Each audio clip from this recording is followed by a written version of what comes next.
Hi everyone. Today we're so glad to have Sarah Segrest with us in this interview. And first off, why don't you introduce yourself and tell us a little bit about what brought you here?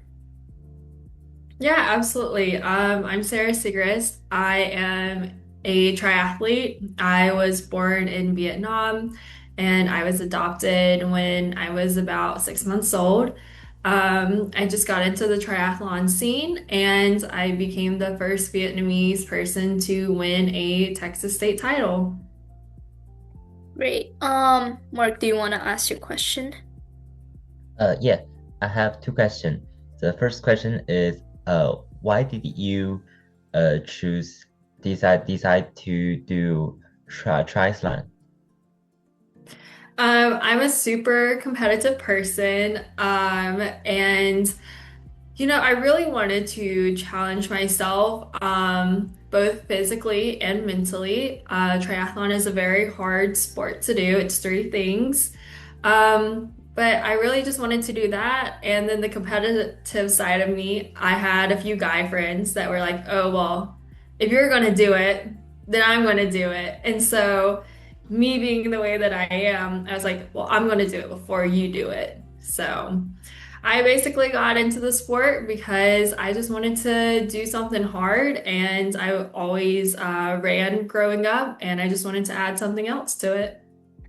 I did some research on when you started triathlon, which is like pretty late, considering like a lot of people I know that does sports do it like when they're like 5 or 6.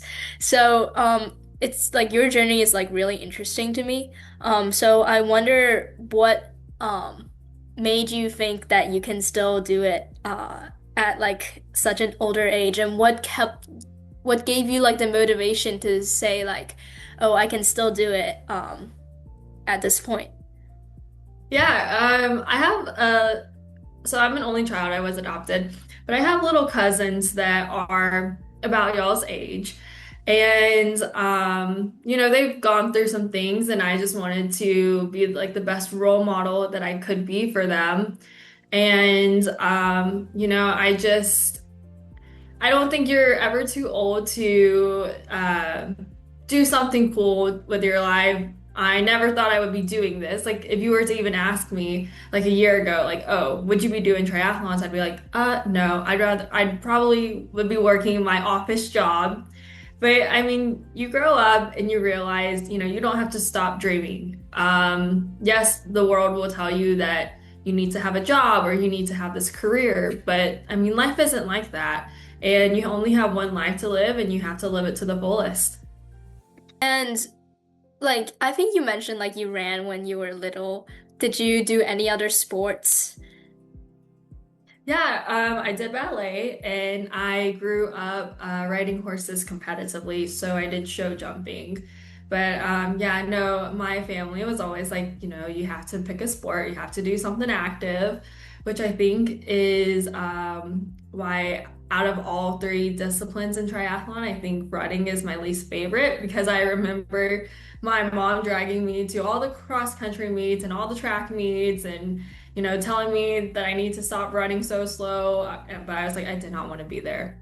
And I think that's one thing too that you grow up and realize that, sometimes like the things that your families want you to do when you're younger, you might not always enjoy, but when you get older, you might go back to it because, you kind of chose it instead of like your parents choosing it for you. So you've been like really associated with athletic stuff like throughout your life, and you just end up picking up triathlon and really enjoying it. Yeah. I kind of like I did, like you said, I just picked it up and it was my first ever race that I did. I was so nervous. And I remember I finished the race and I was thinking, wow, that was hard. And it wasn't even like a long distance race. And I was on the phone with my mom and she's like, how did you think you did? And I was like, well, I don't know. I'm just glad it's done. But then when I was like, well, let me look at my results and see. And I got second in my age group. And I was like, hold on, mom, I think I need to go pick up a trophy. Let me call you back. And then, but I honestly think, if I didn't place second in my first triathlon, I don't even know if I'd be here. But I've been very grateful for everything, and I've had amazing people support me. What helped you grew so quickly in the sport? Like, I know like a lot of athletes spend like their whole lives training, but like you got into the sport so late, but you've been able to achieve so much competitive success really quickly. What's your secret to that? I think just determination. I already knew that I was starting a little bit behind because, like you said, people grow up doing this sport sometimes. And I already knew that. And my family always taught me if you work hard, then you'll see results. And you will. I mean, you might not always be first, you might not always be the best, but if you put 100% effort into everything you do, you will reap the rewards. And luckily, I've been able to train when I can, balancing a full-time job. But I've been able to train, and I'm so determined also because, there's a lack of representation out there. And that's so important to me. Like the older that I get, and I'm still seeing it with my life, but like I'm mostly the only Asian athlete out there. And so it's just a reminder to me that, I have people looking up to me. I have my family back in Vietnam, and so it's just I go out there and I give it my best. Speaking of your family in Vietnam, like, can you talk us through like how, I guess, your adoption process and like, do you still have connections with your biological family? Yeah, so for I'm 24. I just turned 24 this year. I was adopted at such a young age. I didn't have any information really about my like birth mother. I just had a name. I grew up 23 years without, ever talking to her or meeting her. I don't even remember anything about Vietnam. But because of my platform, and I'm so grateful for this, I was connected with someone who like reunites adoptees with their birth families. And about a couple months ago, I made the announcement that I wanted to find my birth mother. And the story got picked up and it got sent over to him, and he helped find my birth family. And so I will be going back to Vietnam for the first time next month. And I found out that I have two younger sisters and a little brother. So super excited about that. That's so amazing to hear. Um, do you think like your heritage inspired you through your journey with whether like triathlon or like life in general?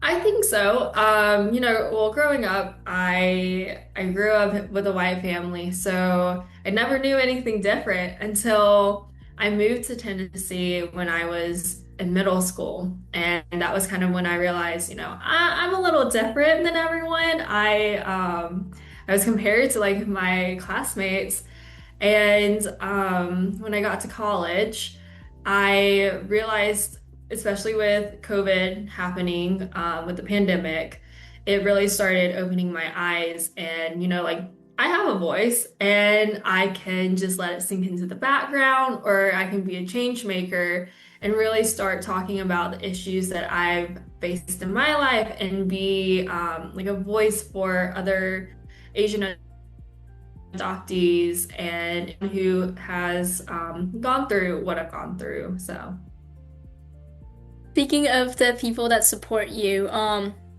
how much did you think your family helped you throughout this like I guess your whole athletic career, and what was your family reactions when you said you're gonna just do triathlon?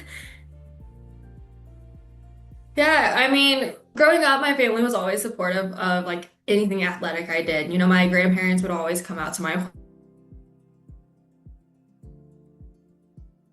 horse shows. My families would come out to like When you're an adult, it kind of is different because, it kind of leans into, what is your professional accomplishments in like the workforce. And so it was kind of different. I don't think that I told my family that I was really doing triathlons until, like after the race when I called my mom and I was like, oh yeah, I just did my first one.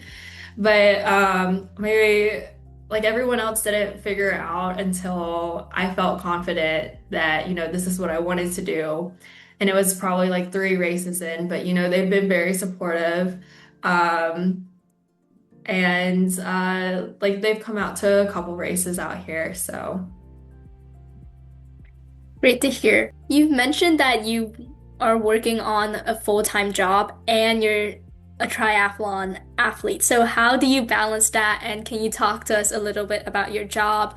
And I guess you didn't really mention like what college you went to, what you majored in. Um, why don't you talk a little bit about that? yeah, absolutely. So in college, I was originally a nuclear engineering major. I think I picked engineering because my mom's an engineer, my grandparents are engineers, my uncles are engineers. So I just kind of felt like, that was what I was supposed to be. And then after about 3 years in engineering, and I enjoyed the classes, I just came to the realization, this isn't what I want to do with the rest of my life. I'm a super outgoing person and I love meeting people, and I don't want to be stuck in a nuclear lab the rest of my life. So I switched my major to marketing, which is something that I absolutely love. I still do marketing to this day. So I graduated with a marketing degree. I worked for a few large companies coming out of college. And then ultimately, I decided to work for my family's company, which I work remote, but it also gave me the flexibility to train for a triathlon. And so now I train in the morning before work and then after work. And you're probably thinking, do you have a social life? And honestly, I think my mom has more of a social life than I do now. So, Wow, that's crazy. Mark, do you want to ask your question?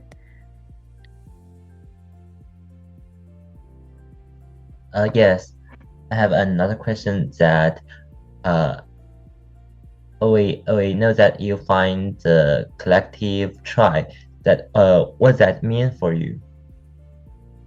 yeah, so when I originally moved, so I moved to Texas a year ago. I'm still very new to the area. I joined a run club, and when you're younger, you think, okay, we'll all grow up and become mature adults, and we'll all live in peace and harmony. But sometimes that always isn't the case. So I went to a local run club, and I just remember that one of like my good friends that I met there, she was made fun of for being a slower runner. And in my head, I was just like, you don't have to be the fastest. You don't have to be out there and hit a 5-minute mile. Honestly, at the end of the day, the type of person you are and the character that you have is so much more important than, any pace or how many races you do or where you place.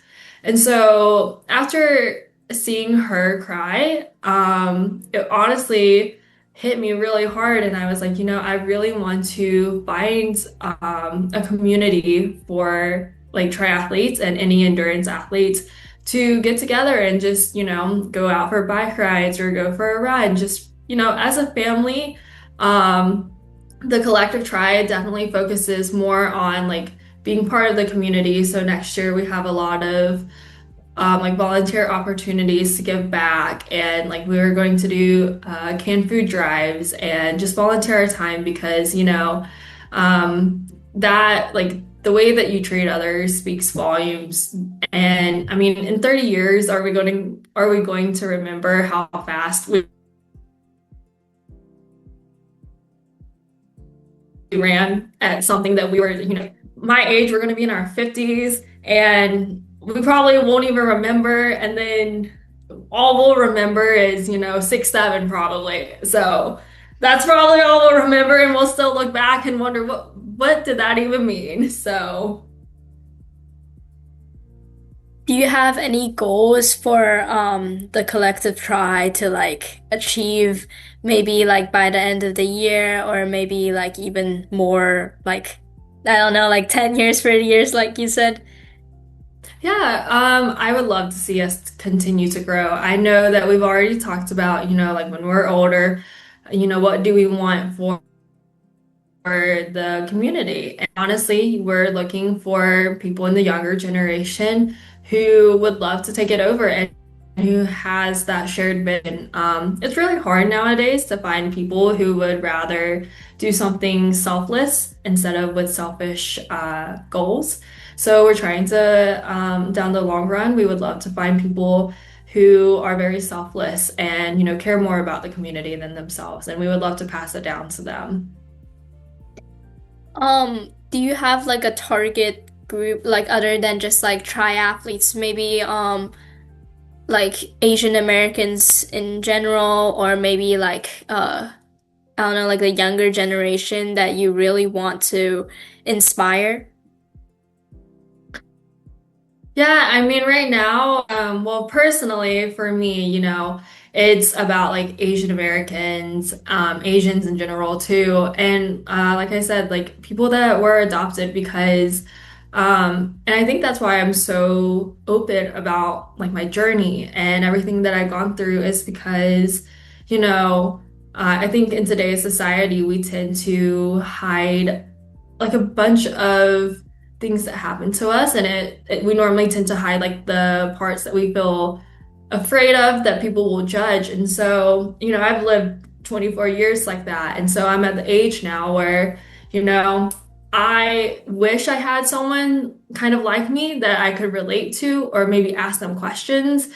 And so I want to be that for other people. Now, when it comes to the collective try, it is open to triathletes, non-triathletes. I mean, it was started by me and two of my good friends, and yes, we're all like Asian background, but it is open to like other ethnicities, all ages, and all backgrounds. So we just want people to come how they are, no strings attached, and just be their authentic selves. Okay, I'm gonna be wrapping up the interview. Do you have like any goals for yourself, maybe in the next couple of years, whether it's like athletic success or maybe just like self-motivational goals? Yeah, I think honestly, I've had a few people that are like, "Are you going to start training for the Olympics, like to make it?" And I think that's, such a cool goal. I would love to, I think it would be so awesome to be out there. But I think for me, the biggest thing is to just continue being a good role model for the people around me, and especially for my younger cousins, because I mean, at the end of the day, I just want to be the best version of myself for them and for myself and others. I would love to accomplish amazing athletic career like goals and everything, but at the end of the day, my family is important to me. So I just, I want to be a daughter that's present for my family and a granddaughter and a good cousin. So yeah, I mean, that's about as far as it goes for me. And we'll see, we'll see what happens. Yeah, good luck. I'll be excited to see you achieve a lot more success. If you have like, I guess, if you want to say like a short like paragraph or like a couple of sentence to all the people you're trying to motivate, what would you say? I would say just keep going. Don't listen to what other people will tell you or who to be. And I also think that, people change so much. We sometimes think, oh, that person will never change because, they've been like that for 2 years, or I will never change because I've been in this like scenario for a year. I mean, I was engaged last year. I was supposed to be married, and that clearly didn't work for me. And like where I am now, like I mean, you or someone else can change in like a month, and you should never let your past hold you back from doing really cool things, and to always just speak up and be authentic and be yourself. That's all that matters. Okay, thank you so much for doing this interview with us. Yeah, absolutely. I'm so glad, and I think it's awesome what you guys are doing. I honestly like, I wish I was doing something like this at y'all's age. I think it's really cool. So yeah, keep up the great work. This is amazing.